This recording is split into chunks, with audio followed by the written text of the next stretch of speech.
Sometimes games don't pop off and get hype. Maybe it's timing of the release, maybe the developer or publisher pissed people off. Hey, whatever reason, sometimes games are actually pretty good and deserve more love. That's what we're here to talk about today. It's 10 games that deserved more hype. It's pretty simple, man. We're gonna go down a long list here. There's a lot to cover, but before we start, just a quick notice, this is a brand new channel. So, I have to ask you to do something. You probably hear people ask all the time, but if you like these videos and want to continue seeing these videos, I need you to subscribe, and if you actually do like this video, please hit like, okay? Let's get started. Pulse streamers are to stop us. He has superpowers. At number 10, we have Quantum Break, a no-brainer for a lot of people, especially fans of this hidden gem of an Xbox exclusive. This is made by Remedy, the folks who made the Max Payne games, Alan Wake, and Control, a personal favorite for a lot of people. And Quantum Break walked so Control could run. In fact, I think Quantum Break is just as good as Control. It's a very different game.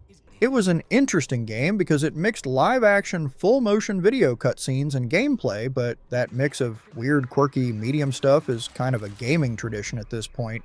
And the good thing here is that it was actually live-action, and it overlapped the game stuff in some cool ways, and the production values were a lot higher. It was like a TV show. They got actors that I'm a big fan of, like Aidan Gillen, they got Lance Reddick, they got both Ashmore twins, both from X-Men, I think, if my lore is correct. But you're manipulating time, you're messing with the timeline, you're jumping back and forth throughout time, all in ways big and small. But the core stuff remains cool as hell, and that's because, kinda like Control, they just nailed the action. You're using all these cool powers, there's stuff blowing up left and right, there are some really cool set pieces, the end is a big badass shootout, and it's just criminally underrated. It is like a tasting plate of Remedy nonsense, and it just works from top to bottom. The improved or more modern graphics game development, but also just the weird storytelling. Discovered a strange device that is already active. At number 9, we have Returnal. Now in some circles, this might not be considered underrated, but it definitely wasn't this big dominating thing in the gaming world with all those other Sony first-party big games. This one, a third-person roguelike from Housemarque. Yes, I hear you rogue weird nerds out there that like to get bent out of shape about does it apply exactly the legacy term of rogue to exactly what these... It doesn't matter. Is Returnal awesome? Yes, it's awesome. It had a dense narrative and a white-knuckle sense of combat with creative weapons and tight controls. But let's be real, those aren't the reasons why most people probably didn't play through this one when it first launched. It's hard. It's really freaking hard for a lot of people. And that combined with its unique structure, repetition, and going through again and more repetition makes for a high barrier for entry for many gamers. And look, if I'm being honest with you guys, I'm one of those. I'm not really the biggest roguelike guy or rogue whatever guy, but Returnal just clicked with me. The gameplay is so finely tuned here, the story keeps me going, the presentation is awesome, and they keep throwing at you cooler and cooler things with each go. It leads to some absolutely stunning moments. There are moments that when they're over, you catch your breath and then you're like, I want to do that again. It's a great game in every sense of the word. On top of that, they also injected good co-op into the game post-launch, and a lot of other really good reasons to replay it. They support it, it's got beautiful PS5 graphics, and it also has just a great gameplay hook. Here's the fox who thought he'd plunder from Scabra Scrotus. Alright, sliding into number 8, we've got Mad Max. This one caught a lot of folks off guard, you know? It rolled out years, seriously, years, after whispers started about a game linked to that killer Mad Max Fury Road flick. But here's the kicker. It doesn't feel all that tethered to it. The setting? Tough to pin down exactly, but it's got Max, it's got that dusty wasteland vibe, and it's loaded with wild car action. What's cool is how they grabbed that trusty Arkham-style combat, like the kind from those Batman games, and mashed it into this sprawling, open-world chaos where you're tearing around, crashing into anything that moves. That alone makes it worth a spin, but it stays under the radar, I think, because Mad Max fans are a niche crew, and 2015, man, that year was stacked with heavy hitters. It dropped right around when The Witcher 3 Wild Hunt stole everyone's spotlight and wallets, so this one had a tough fight for attention. Still, if you're into pummeling goons in a big, gritty world like an Arkham Asylum, or just love the thrill of smashing tricked-out rides into each other, this delivers. It's not going to blow your mind or top your all-time list, and some might write it off as just another movie cash-in, but give it a shot.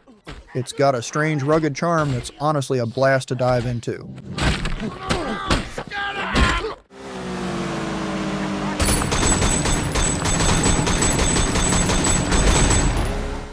Coming in at number 7, we've got Sleeping Dogs, and I'd bet most of you sharp gamers out there already saw this one coming. You're a clever bunch, and I might just be stating the obvious to a crew that's well aware of how awesome this game is. But bear with me. My goal here is simple. If I can hook at least 10 folks who haven't yet dived into this gem, I'll call it a win. Sleeping Dogs delivers a fresh, one-of-a-kind open-world experience that's honestly too rare in gaming.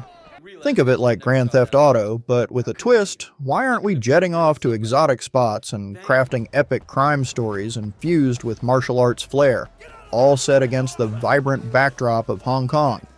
You step into the shoes of Wei Shun tearing through the streets with a style that flips the script on your typical action-packed title, leaning hard into slick hand-to-hand combat.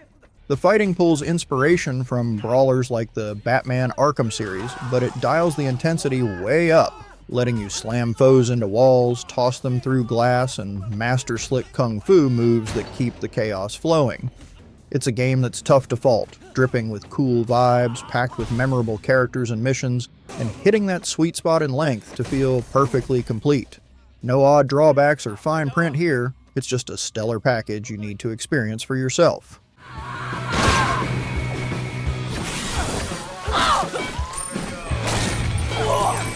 Sliding into number 6, we've got Sunset Overdrive, a title some might crown as the Xbox One's ultimate exclusive champ.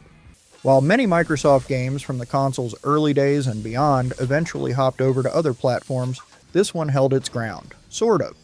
It's a standalone IP not fully tethered to Microsoft, and by 2018 Insomniac snagged the rights and brought it to PC, though it still never touched a PlayStation.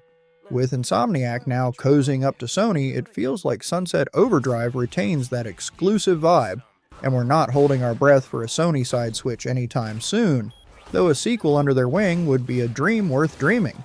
This game's a total blast, wildly underrated, and easily one of the most inventive open-world experiences out there. It's like punk rock chaos meets Jet Set Radio's wild energy, wrapped in a colorful, mostly family-friendly package, though you can stir up some mild mischief. The real magic shines in its movement. Without this game, Insomniac might not have nailed the web-slinging flow of their Spider-Man titles, thanks to its zippy rail-grinding, wall-running, and double-jumping mechanics that feel downright exhilarating. Pair that with a killer soundtrack, a quirky cartoonish world, and an arsenal of bizarre weapons, and you've got a Tony Hawk-style romp packed with mutants and firepower that deserves way more love. Once the city used to pulse with energy, dirty and dangerous, but alive and wonderful. Landing at number 5, we're rewinding to 2008 with Mirror's Edge, a classic that might have popped up in one of those must-play lists before, and for good reason.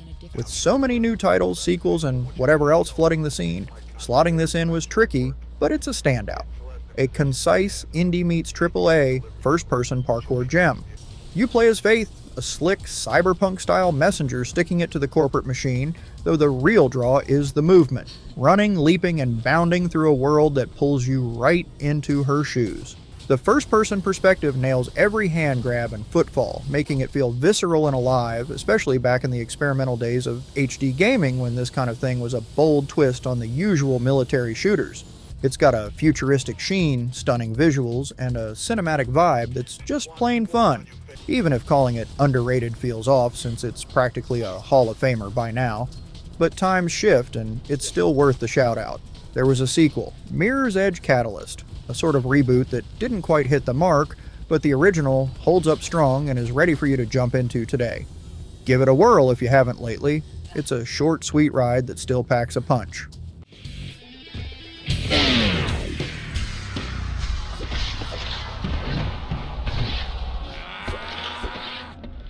Dropping to number 4, we've got Prince of Persia: Warrior Within, The overlooked middle sibling I'm willing to always highlight on every list like this. It's nestled between the stellar Prince of Persia, Sands of Time, and the somewhat messy finale, The Two Thrones often skipped in favor of its flashier bookends.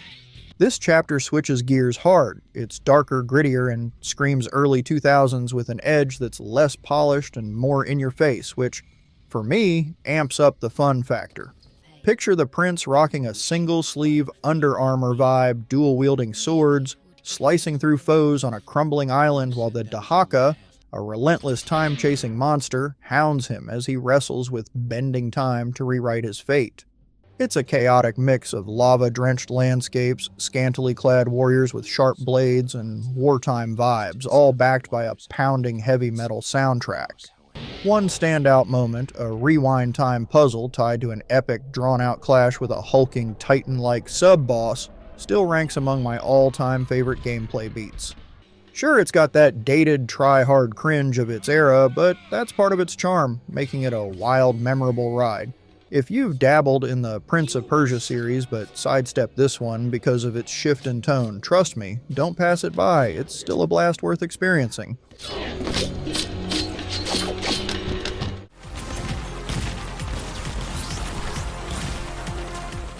Rolling in at number 3, we've got another banger from Housemarque, the crew behind Returnal on the PS5, and classics like Dead Nation, Alien Nation, and the PS3 gem Super Stardust HD that I couldn't get enough of back in the day. These folks have serious cred, and with Nex Machina, dropped in some year I'm too hyped to pin down, they delivered a total treat. It's a twin-stick shooter that channels their knack for addictive arcade-style chaos, like they took Robotron or Smash TV and cranked it to 11. If that's gibberish to you, just nod and trust me, it's retro gaming gold. You're a little human dude scampering through levels, blasting everything in sight as waves of enemies swarm from every angle, all while teleporting around to rescue other humans and snag power-ups.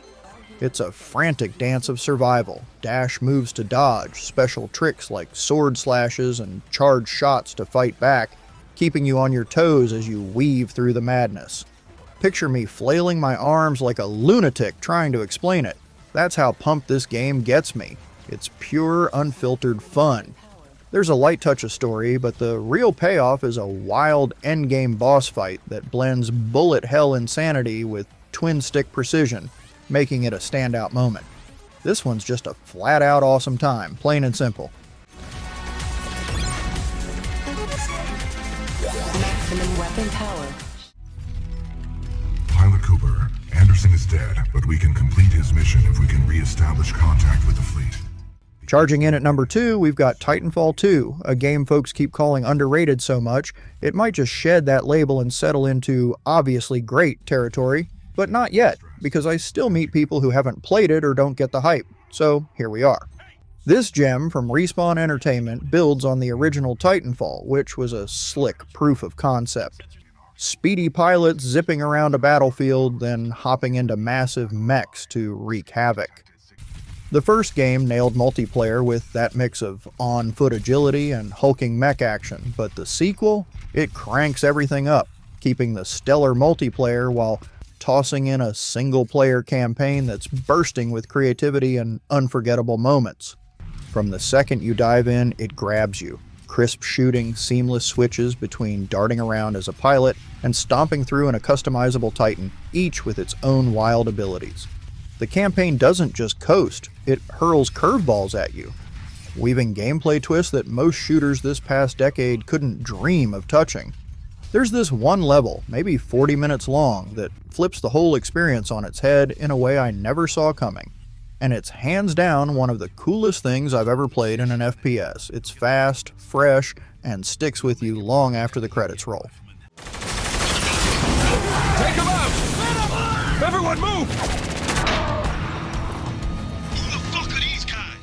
Topping the list at number 1, I've got to shine a light on Spec Ops: The Line, a pick that might feel obvious, but hear me out.